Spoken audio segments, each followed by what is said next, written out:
Hello everybody and welcome to another tutorial in camera and lens repair. Yeah. Many thanks to all of you who has follow me all the years up to this video number 700. Yes.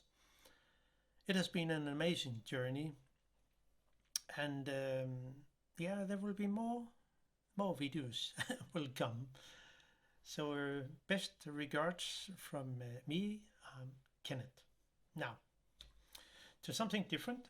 I have think of, because one of you out there actually asked me, how about the Xpan and the rangefinder? Well, I could say the same thing about the Fujifilm TX1. Yeah, it's my video number 700. It's just amazing. But I got this Xpan from many years ago because it has been in a huge water damage. The camera does not work, not at all, and will never ever come back to life. So, and it doesn't really matter to me because in this example I can show you how the rangefinder inside here actually is working. And that's why I would like to actually jump into it and show how things are working. And it's quite interesting because it's a very different camera. So we can jump in here. You can probably see there are some, it doesn't really look good, and it's even worse inside here or somewhere under the camera. It doesn't really matter. But how do you actually want to adjust the rangefinder in here without taking it apart? Well, I was thinking, okay, I will jump into it and see what does happen. I have no repair manual about this or the TX1. This is the only camera I have not working at all. But yeah, how do you do it? Well, we need some tools. It is not that hard. And I actually made some notes, which you can see here. So we need to jump in to take off the hot shoe here. Not really the whole hot shoe, but there is a gap kind of in here under the plastic and the metal here.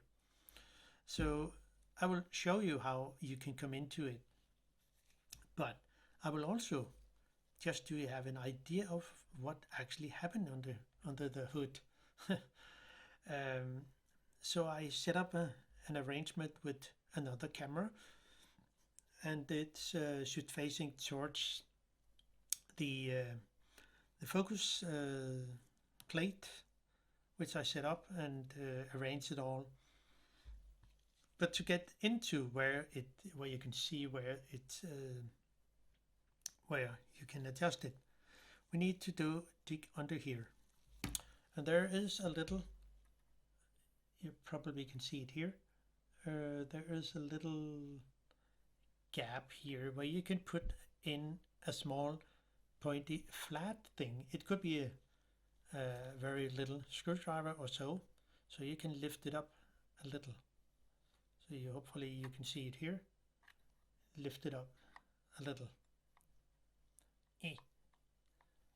Well, so, and then better put it on the table. Then you lift it up a little, and with another thin screwdriver you can simply push the gap, I mean not the gap, but the cover here, pull it out.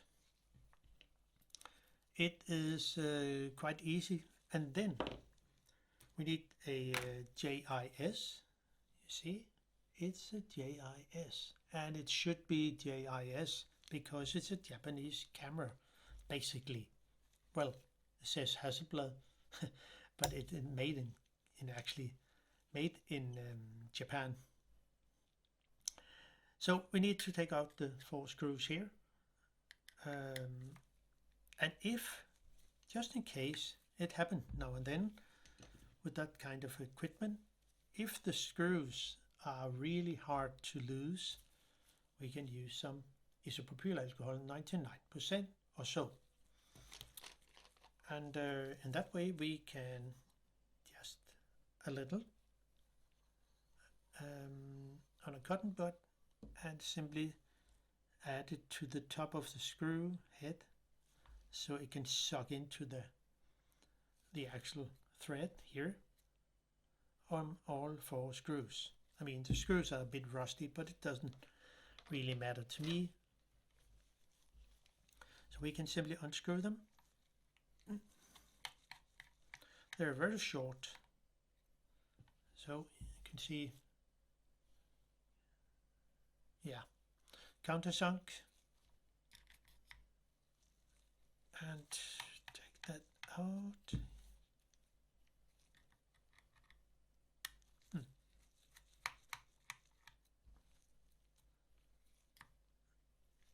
So there, and all 4 screws are out. Then we can take out the actual hot shoe here, and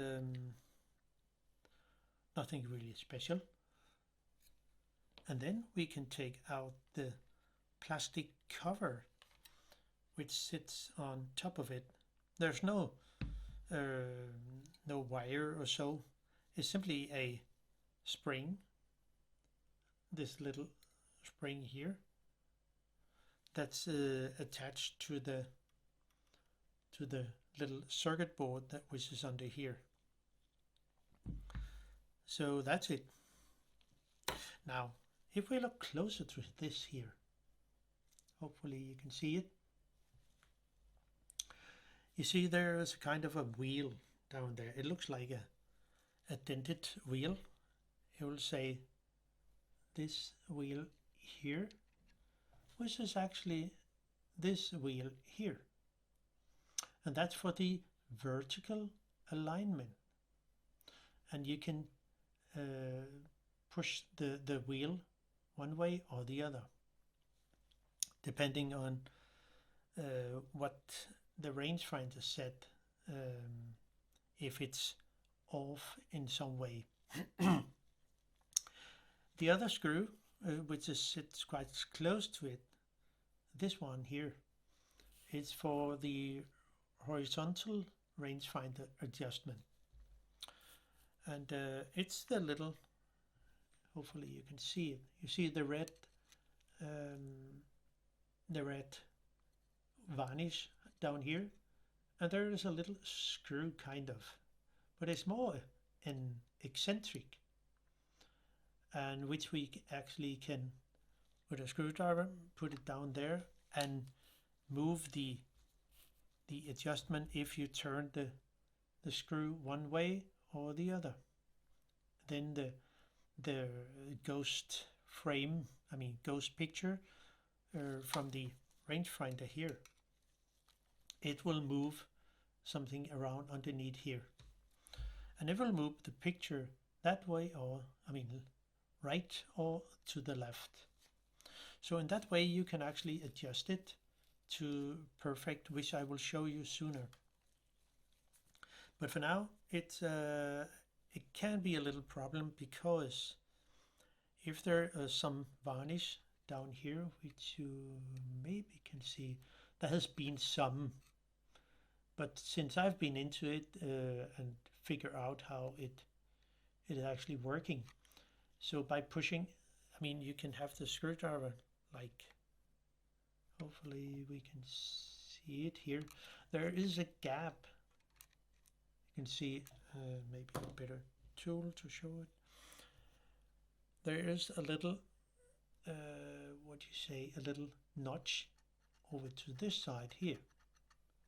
And if you have a screwdriver against one side of this or to the other, and at the same time have a screwdriver, so you can push the wheel this way or the other. hopefully I can show it. I mean, it's really hard to do it on camera so you can see it. But it will be, hopefully you can see it. So you can move it one way or the other. So the dented wheel will move one way or the other. Now, I will dig into it because it's actually much more easy to show you what's happened. I mean, it's still, you can still do it here, but I will show you what happened in here. So I will simply jump into it, and it doesn't take long. There is a screw in here, down here, but screw down here is actually missing because of something, yeah. And that's the only screw in here. Then we can close the back and take off 1, 2, 3, 4 screws to take the whole, I mean the section here with the flash, the PC sync. And no, it's actually not the PC sync, it's actually the as I understand from the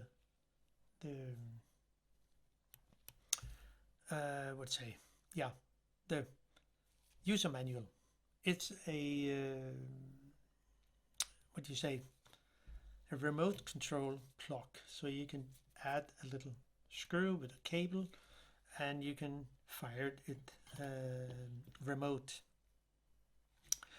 Now let's do that. So take this screw out here.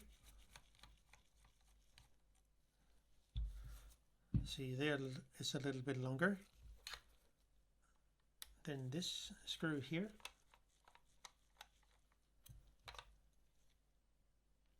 And this one here. And the last one over here.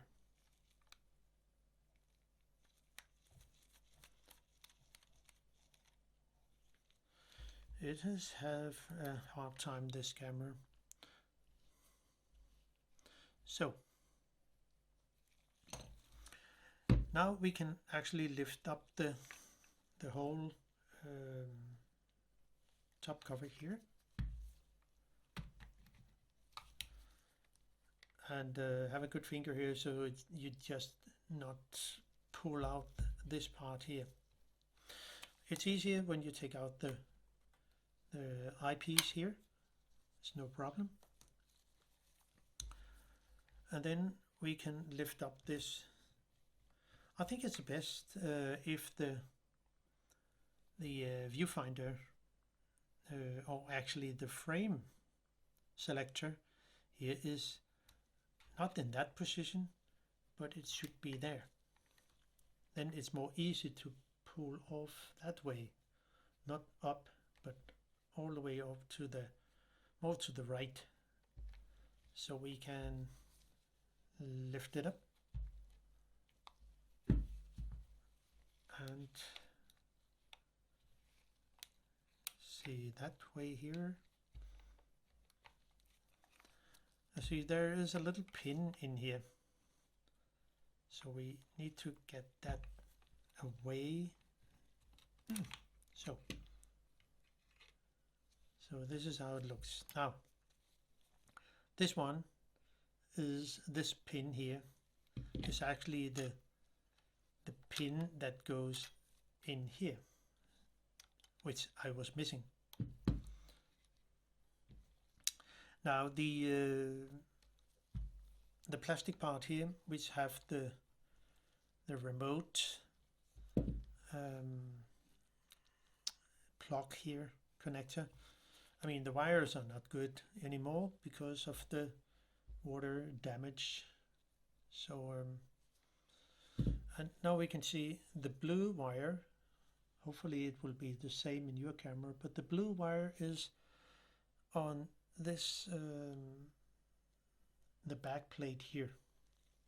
and the white wire should be on to that.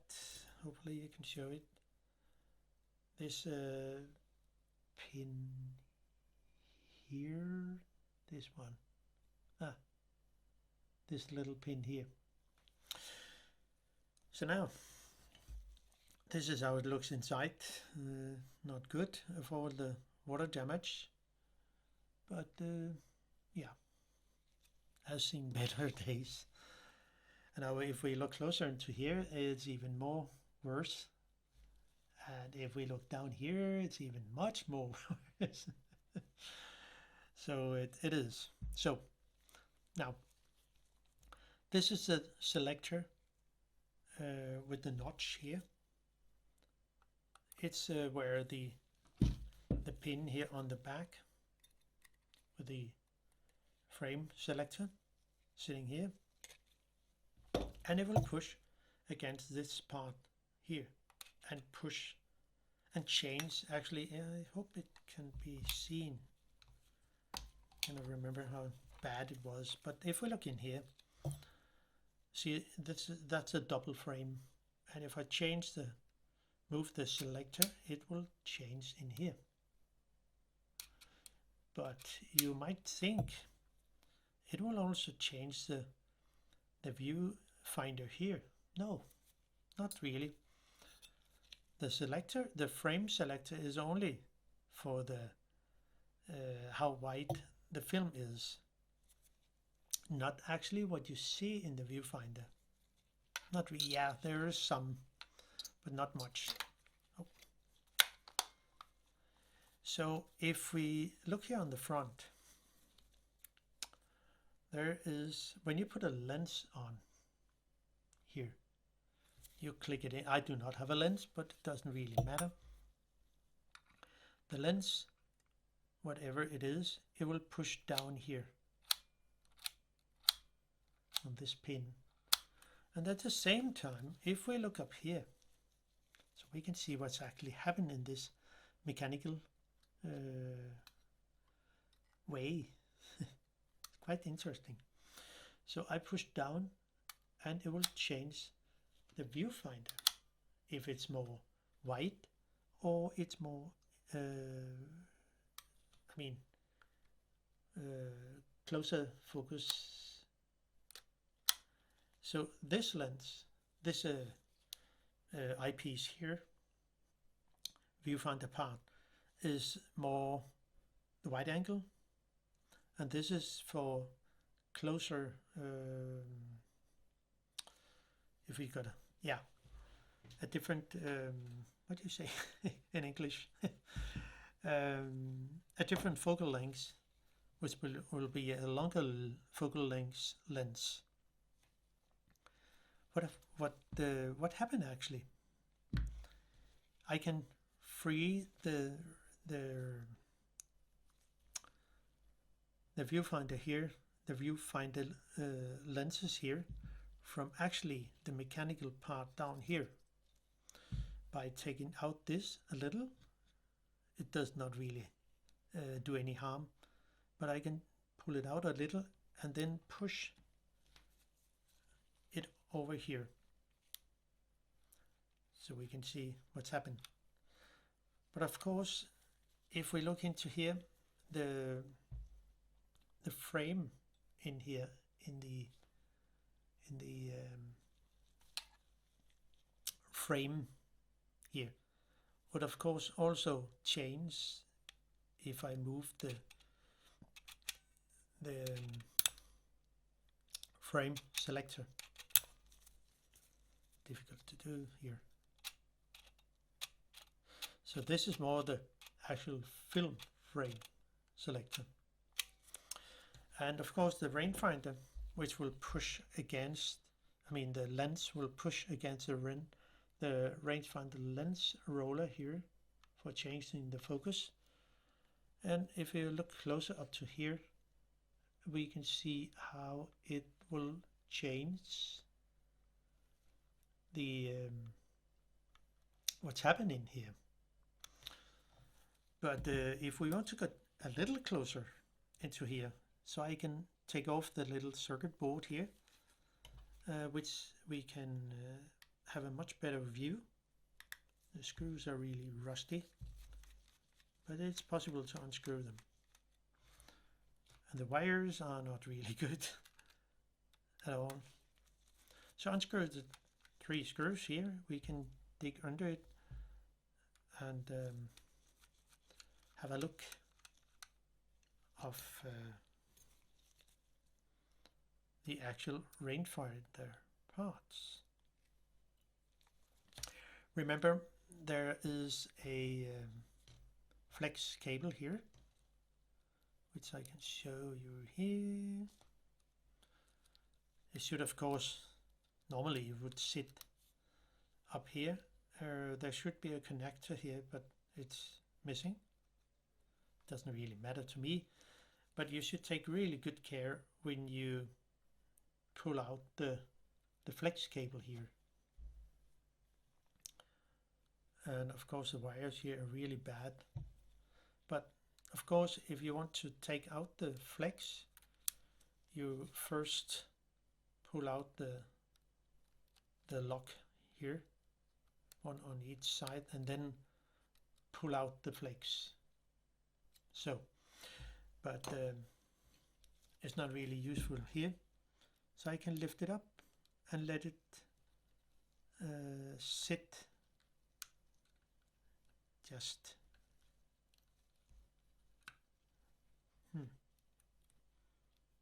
okay.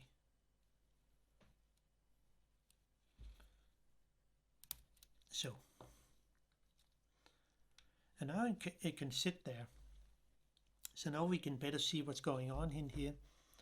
So if we look here, what's happened? It's not really a lot of movement, but you can see the frame selector is also moving. I mean, not the selector, but the rangefinder frame. But if I move the selector to one side all the way over to here, it will not be there because it's spring loaded, so it will not stay there. Well, it can if you press too much, but of course the selector here is locked into position. So if I press down the button, so it says click, I can push it back again. So the frame will of course change when I move the selector here. So what will we do? What can we do? I will then mount my video camera on a rig. It will say I actually made a plate where I can, with a small video camera, and then I can attach the camera in front of it so it looks through the viewfinder. And in that way I can show you what's actually happened, no matter if you adjust the viewfinder, adjust the rangefinder through the hole in the plate here, or if you do it so you can see what's actually happening here. It doesn't really matter. It's the same that happened because the viewfinder, the eyepiece here has no magnification in this case. It could be different in your case because you can get them in a different magnification, as I understand. And I actually forgot because I do not have a lens for this camera. So I simply made a plate like this, which can cover the whole mount here, and in that there is a little screw. So it will press on the actual rangefinder reel, I mean the lens focus reel. So you can see it will press on that, and I will put it on here.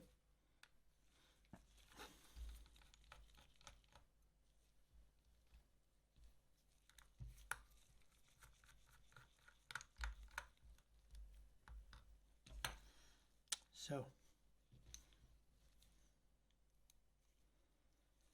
now I can put this on here, so I can adjust, just like simulating a lens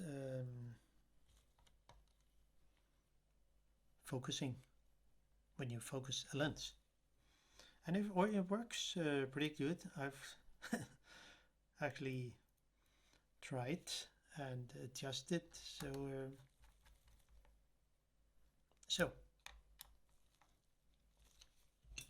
So now we can see here what's happened. If I turn the screw here, you can see what's happened in the rangefinder. And it works pretty good. So in that way I have no idea if it's infinity or so, but it's the way you adjust your lens, set it to infinity or so, or some 10 meters away or so, and then you can adjust the whatsoever if you look at the lens meter scale. So hope it makes sense. Now then I will put it on my little camera rig here.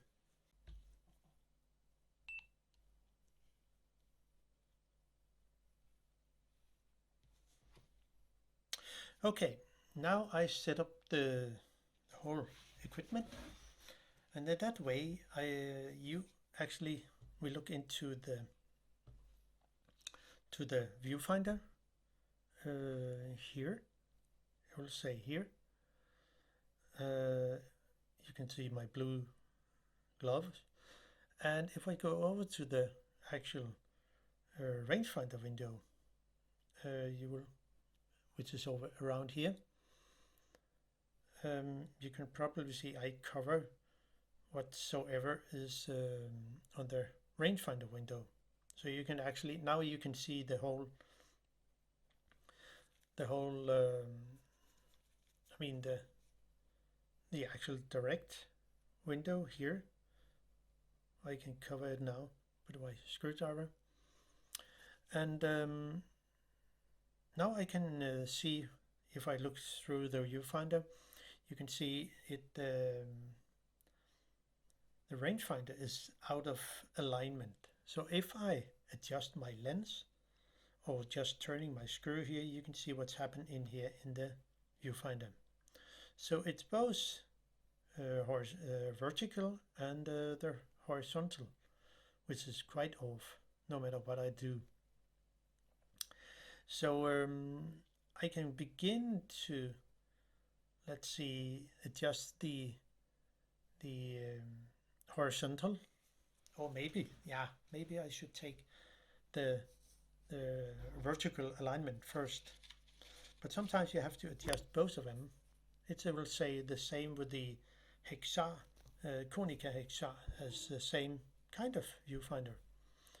So if I adjust the vertical alignment, it has a little varnish down here, you probably can see, and you can use some isopropyl alcohol and on a cotton bud, and then dip it onto the, just a little. Now if I move the vertical alignment, which I will try to show, if I do so, it will go a little up, and we need to adjust it even more. So you can see it's much better. So if I turn the focus, well, you will see it's let's say it's off at at infinity. So the horizontal is a bit off. Then I can take the other screw here. It will say this one. And if I move it to turn it one clockwise or counterclockwise. Let's see what's happening if I turn it counterclockwise. Oh, it goes to the more to one side, and I can actually turn it to the other clockwise, and you can see, wow, it's okay. It looks much better. So it's actually a lot better. See on the stripes and the wheel. But let's see if it's only the let's say the horizontal rangefinder is fine, and you really want to adjust the vertical. You set your lens. I mean, first of course you have to adjust, look through the film plane. So you set the camera on B, and looking through the film gate, and of course through the lens, and in that way you set your lens to infinity, and then you adjust your rangefinder. So we can do it again in a different way. You can see, oh, it goes really bad no matter what I do. Adjust it to if I adjust it to something far away, let's see if I go to infinity, let's say that, and now it will then I can adjust it, hopefully. Let's see what's happened here. You have to, just a little you have to do, but you can see it across the wheel. It goes really good. And wow, it's really good. And of course, if it's off because of the horizontal rangefinder part, well, you can then, there are some limits of course, then you can adjust it by moving to one side or the other, and in that way you can adjust it to perfect, just like this, so everything is pin sharp. So it's really interesting. So this is how you actually do it in the camera, but of course it's easier to see what's happened instead of having the actual lid on the camera. But actually it's the same that happened if you're going through the little hole, but now it gives more, hopefully it gives more, it will be more understandable what's actually happened. Now if you look at this one, it's just a pin or screw that hold the whole part down here. So do not do anything with this one, this screw here, only the screw, the eccentric here, and the dented wheel. So that's the only thing you have to do. So now I can set this back again. It's just amazing mechanic. If we look here,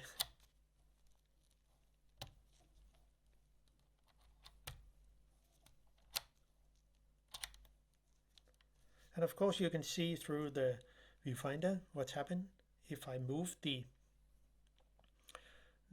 from the longer focal length up to the actual wide angle lens, because then the rangefinder, if we look to this viewfinder part, which will be the wide angle, you will have a much more in the picture. I mean, yeah, what you see. But still, it's the same what's happened with the rangefinder adjustment. It's just much easier if you set it to the longer focal lengths, or I mean the more narrow picture it should be. But hopefully you can see what's actually going on in here. So now I will just say that it's all for me. I think there will be I will make another video where we can take a closer look into the whole camera, what's happening here, because it's not working at all. So hopefully you can use the info in this video. So that's all, and thank you for watching. See you. Bye bye.